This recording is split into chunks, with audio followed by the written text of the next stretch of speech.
এবং যে বাজেট আছে আগামী বাজেটে তারা বলার চেষ্টা করেছেন আগামী বাজেটে যাতে তাদের আবাসন ভাতা 70% করা হোক, সেটা কত পার্সেন্ট করা যায় এটা আলোচনা সাপেক্ষ। তারপর তারা বলেছেন যে তাদের দ্বিতীয় ক্যাম্পাসে যে কার্যক্রম চলছে এই কার্যক্রম যাতে ত্বরান্বিত হয়। আমরাও এটা আশা করি যে খুবই শীঘ্রই তাদের কাজগুলো হবে যাতে তারা রিলোকেট করতে পারেন কেরানীগঞ্জে যেখানে আছে। এবং তাদের আরেকটি দাবি আছে বাজেট না কমানোর জন্য, এবং যে সামনে বাজেট আছে যাতে বাজেট বরাদ্দ তাদের বাড়িয়ে দেওয়া হয়। অন্যান্য বিশ্ববিদ্যালয়ের তুলনায় তাদের বাজেট অপ্রতুল তারা মনে করছেন। আমরা মনে করি সরকার এই জিনিসগুলো সুনজরে দেখবেন এবং শিক্ষা মন্ত্রণালয় আছে, অর্থ মন্ত্রণালয় আছে, প্রধান উপদেষ্টা কার্যালয় আছে, অনেকগুলো যেহেতু মিনিস্ট্রি রিলেটেড এই ক্ষেত্রে এবং ইউজিসি আছে, ফলত আমরা মনে করি যে ইন্টার মিনিস্ট্রিয়াল এবং এদের মধ্যকার সমন্বয় করে আমাদেরকে সিদ্ধান্তে আসতে হবে। তারা বলার চেষ্টা করেছেন যে প্রধান উপদেষ্টার সাথে তারা দেখা করতে চান।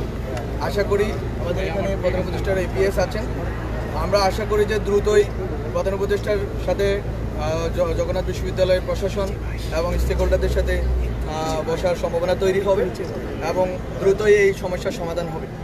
আমি শুধু দুঃখ জানাতে চাই যে এরা আমাদের সাথে আন্দোলন করেছেন, কিন্তু আমি মনে করি যে যারা আন্দোলন করেছেন জুলাইয়ের গণ-অভ্যুত্থানে তারা আমার উপর হামলা করেনি, হামলা করেছে যারা এই আন্দোলনের নামে স্যাবোটেজ করতে চেয়েছেন।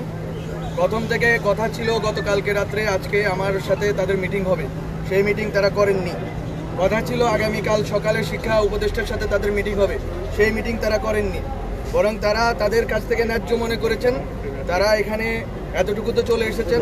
আমরা শুধু এতটুকু বলতে চাই, আজকে থেকে যমুনা চল চল যাই যমুনায় চল চল যাই যমুনায় যাই এই রাজনীতি, এই মুভমেন্ট আমরা আর হতে দিব না। আমরা এই ক্ষেত্রে স্ট্রিক্ট ভূমিকায় অবতীর্ণ হব, যথেষ্ট হয়েছে। এবং যদি শিক্ষার্থীদের ভিতরে যারা এই কর্মকাণ্ড করেছেন তারা অনেক বড় ভুল করেছেন, তারা আমি মনে করি যে তাদের ভিতরে যারা স্যাবোটেজ করার অভিপ্রায় এখানে এসেছেন, শিক্ষার্থীদের উচিত তাদেরকে আলাদা করে রাখা এবং তাদেরকে চিহ্নিত করা, তাদেরকে শাস্তির আওতায় আনার ক্ষেত্রে সরকারকে প্রশাসনকে সহযোগিতা করা। কারণ একটি যদি সঠিক দাবি হয়ে থাকে, এই দাবিটার ন্যায্যতা আমরা অস্বীকার করছি না, কিন্তু আপনাদের দাবি এবং আপনাদের উপরে আজকে যে পুলিশের যে অবস্থান, এই অবস্থানকে আপনারা ন্যায্যতা দিলেন আপনাদের অপকর্মের মাধ্যমে, এটা আপনাদের করা উচিত হয়নি। আমি মনে করি যে আপনারা সহনশীল এবং একটি আমার সাথে যেটা হয়েছে আজকে, আমি এখানে আসার পরে একটি অংশ যাদেরকে আমি মনে করি স্যাবোটুর, যারা স্যাবোটেজ করার জন্য বিভিন্ন আন্দোলনে ঢুকে, আমি শুধু তাদের নাম আজ উল্লেখ করব না, মিডিয়ার দায়িত্ব, প্রশাসনের দায়িত্ব তাদের এবং তাদের রাজনৈতিক সংশ্লিষ্টতা খুঁজে বের করা, আমি বলবো না। আপনারা খুঁজে বের করুন, দেখবেন একটি গ্রুপকে পাওয়া যাবে এবং তাদের যেই নির্দিষ্টভাবে একজন ব্যক্তির প্রতি যে হিংসা গত 8 মাস ধরে রয়েছে এবং তাদের যেই হিংস্রতা অনলাইনে দেখা যায়, তারা আজকে এখানে এটা করেছেন। আমি জানি না, আমি শুধু আমার সন্দেহ জানিয়ে রাখলাম। প্রশাসনের দায়িত্ব, মিডিয়ার দায়িত্ব এটাকে খুঁজে বের করা এবং এখানে বিভিন্ন আন্দোলনে যারা স্যাবোটেজ করবেন তাদের ব্যাপারে সাধারণ ছাত্রদেরকে বলতে চাই, স্যাবোটেজকারীদেরকে আলাদা করেন। আপনাদের ন্যায্য দাবি সরকার শুনতে রাজি। আমি গতকালকে রাত্রেও মিটিংয়ের জন্য রাজি ছিলাম, আজকে রাত্রে আমার সাথে 9টায় মিটিং হওয়ার কথা ছিল, আগামীকাল সকালে মিটিং হওয়ার কথা ছিল। কিভাবে হুট করে এই মিছিলটা সেই পুরান ঢাকা থেকে কাকরাইল পর্যন্ত এসে পৌঁছেছে আমরা জানি না। আমি আইন শৃঙ্খলা বাহিনীকে বলতে চাই যে শিক্ষক এবং শিক্ষার্থীরা যখন আন্দোলন করবেন আপনারা অবশ্যই তাদের সাথে প্রথমে ডায়ালগ করার চেষ্টা করবেন, প্রথমে সংলাপের চেষ্টা করবেন, প্রথমে কোনোভাবে ফোর্স ইউজ করবেন না। এটা আমাদের একটা ট্রমা, আমরা যারা অভ্যুত্থানে অংশ নিয়েছি। আমি মনে করি যে আপনাদেরকে প্রতিটা পদে পদে তাদের যারা নেতৃবর্গ আছে, আজকে শিক্ষকরা ছিলেন ওখানকার, যদি আমি দেখলাম আজকে শিক্ষকরা ওদের কাছে পরাজিত হয়েছে এবং শিক্ষকরা তাদের কাছে অসহায়, শিক্ষকদের কোনো নৈতিক মোরাল অথরিটি তাদের উপরে নাই, এটা আমার জন্য দেখাটা দুঃখজনক ছিল। কিন্তু তারপরেও ওনারা আমাদের শিক্ষক, তাদের প্রতি শ্রদ্ধা রেখেই বলবো আইন শৃঙ্খলা বাহিনীকে রিস্ট্রেইন্ট রাখতে হবে।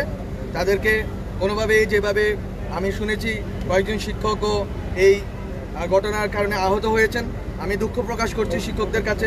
শিক্ষার্থীদেরকে বলবো আন্দোলনের ক্ষেত্রে আপনারা আগে যে কোনো আন্দোলনের ক্ষেত্রে, যে কোনো ন্যায্য আন্দোলনে সরকার শুনতে রাজি আছে, বসতে রাজি আছে, কথা বলতে রাজি আছে।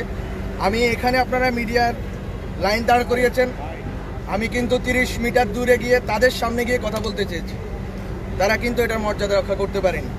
সেটা তারা করতে পারেনি, তারা হয়তো বুঝতে পারবে আশা করি। কিন্তু আমার কথা হচ্ছে আমরা বসতে চাই, আমরা এই অ্যাটিটিউডটা দেখাতে চাই যে এই সরকার সবার কথা শুনে এবং শুনে যেটা ন্যায্য মনে করে সেটা করার জন্য চেষ্টা করে, সর্বোচ্চ চেষ্টা করে। এবং আপনাদের যে কোনো আন্দোলন দাবি এক্ষেত্রে আইন শৃঙ্খলা বাহিনীকে রেস্ট্রেন্ট রাখতে হবে এবং যারা দাবি দেওয়া আদায়ের জন্য নামবেন তাদেরকে শুরুতেই শাহবাগে, কাকরাইলে, যমুনায় নেমে না পড়ে চেষ্টা করবেন যে অথরিটি আছে তাদের সাথে আগে কথা বলার জন্য। এই কথা বলার ডায়ালগের সংলাপের মাধ্যমে আমি মনে করি যে আপনাদের অনেক সমস্যার সমাধান হবে এবং অন্তর্বর্তীকালীন সরকার যেহেতু গণ অভ্যুত্থানের ন্যায্যতার ভিত্তিতে সরকার, জনগণের কথা শুনাই তার কাজ, জনগণের কথা বিশেষ করে শিক্ষার্থীদের কথা অন্তর্বর্তীকালীন সরকার শুনবে।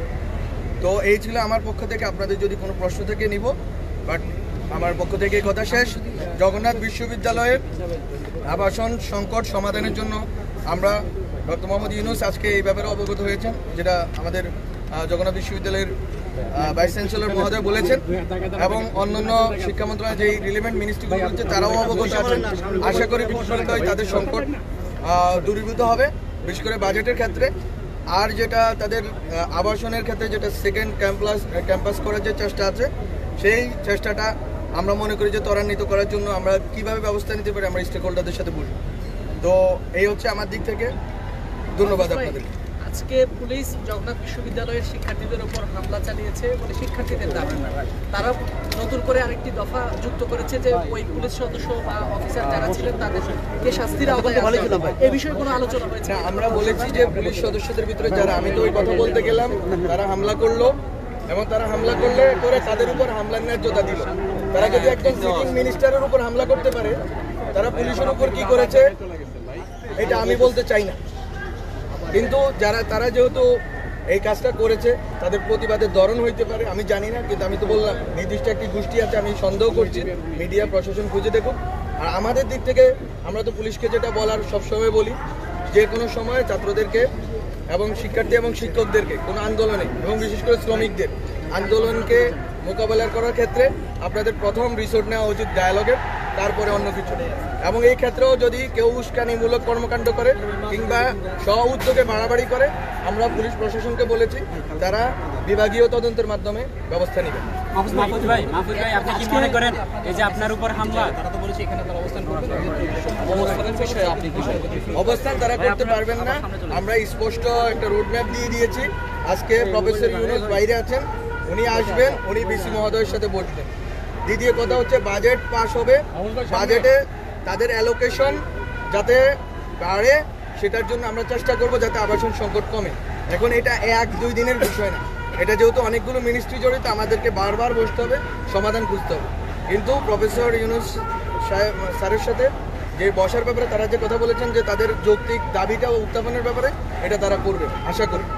তো এটা করার সুযোগ তারা পাবেন, এটা ইতিহাস সাহেব বললেন। তো আমি মনে করি এতটুকুই আমাদের দিক থেকে। অন্যান্য কার্যক্রম তো চলছে, যেমন সেকেন্ড ক্যাম্পাসের কার্যক্রম চলছে, কিন্তু কার্যক্রমটা ত্বরান্বিত করার বিষয় আছে। এখন এটা আমার যেহেতু মিনিস্ট্রি না, কিন্তু সরকারের পক্ষ থেকে আজকে অনেকজন উপদেষ্টা বাইরে আছেন, আমি বলার জন্য এসেছি। আমি আমার এতটুকু বলে গেলাম, বাকিটা অন্য সবগুলো মিনিস্ট্রি বসে ঠিক করবে এবং বিসি স্যার প্রধান উপদেষ্টার সাথে বসে ঠিক করবে। ভাই আপনি যে বললেন একটা গোষ্ঠী আপনার উপর হামলা করেছে, এটা কি সব সাধারণ শিক্ষার্থীরা নেবে? আপনি কি কি মনে করেন? সাধারণ শিক্ষার্থীদেরকে আমি বলবো তাদের থেকে দূরে থাকার জন্য। আপনি কি মনে করেন আপনার উপর হামলার মাধ্যমে সাধারণ শিক্ষার্থীদের উপর পুলিশি হামলার করা হয়েছে? না, আমি এটা মনে করি না। আমি মনে করি যে এটা বরং পুলিশ আইন শৃঙ্খলা রক্ষার্থে যেই ভূমিকা রেখেছে, এই ভূমিকার ভিতরে যদি কোনো ব্যক্তি স্ব-উদ্যোগে বাড়াবাড়ি অথবা উস্কানিমূলক করেন কোনো কর্মকাণ্ড, এটা বিভাগে, এটা কোনোটার কাপ পারে না। তাদের কাজটা করেছেন, এটা তাদের শিক্ষকদের সামনে তারা এই কাজ করে তাদের শিক্ষকদেরকে অপমানিত করেছেন, নিজেদেরকে অপমানিত করেছেন, নিজেদের বিশ্ববিদ্যালয়কে অপমানিত করেছেন। আর কি বলবো? মাহফুজ ভাই, লাস্ট সেগুলোর সমাধান হচ্ছে কিনা, এবং এরা বলছে যতক্ষণ পর্যন্ত আপনারা এখানে সমাধান না দেবেন রাজপথ ছাড়বে না, সেগুলোর সমাধান হচ্ছে কিনা এদের প্রতি আপনাদের পার্থক্য? আমার বার্তা হচ্ছে সমাধান তো হবে। সমাধান দেওয়ার জন্য আমি রোডম্যাপ দিলাম যে 2টা মিটিং, একটা হচ্ছে ইন্টার মিনিস্ট্রিয়াল মিটিং হবে বিশ্ববিদ্যালয় প্রশাসনের সাথে রিলেভেন্ট মিনিস্ট্রিগুলোর, আর একটা হচ্ছে প্রধান উপদেষ্টার সাথে মিটিং হবে। এই রিলেভেন্ট মিনিস্ট্রি এবং ইউজিসি মাহফুজ ভাই আমি একটু আপনাকে মনে করিয়ে দিতে চাই এটা হইলে আমি মনে করি যে একটা এই রোড ম্যাপ অনুযায়ী চললে আশা করি একটা সমাধান হয়ে যাবে। মাহফুজ ভাই সাবেক তথ্য উপদেষ্টা নাহিদ আলম নাহিদ ইসলাম এরকম একটা আশ্বাস দিয়েছিলেন মাহফুজ ভাই। তারা যদি রাজপথ না ছাড়ে আমি মনে করি যে এটা তাদের জন্য এক ধরনের ভবিষ্যৎকারিতা হবে। আমাদের উচিত হচ্ছে যে আন্দোলন দাবিটা তো আমাদের কানে পৌঁছানো উচিত ছিল। আমরা তো এটা বললাম, আমরা কগনিজেন্সে নিলাম এবং প্রধান উপদেষ্টা এই বিষয়ে অবগত আছেন। এই বিষয়টা দ্রুত সলভ হবে।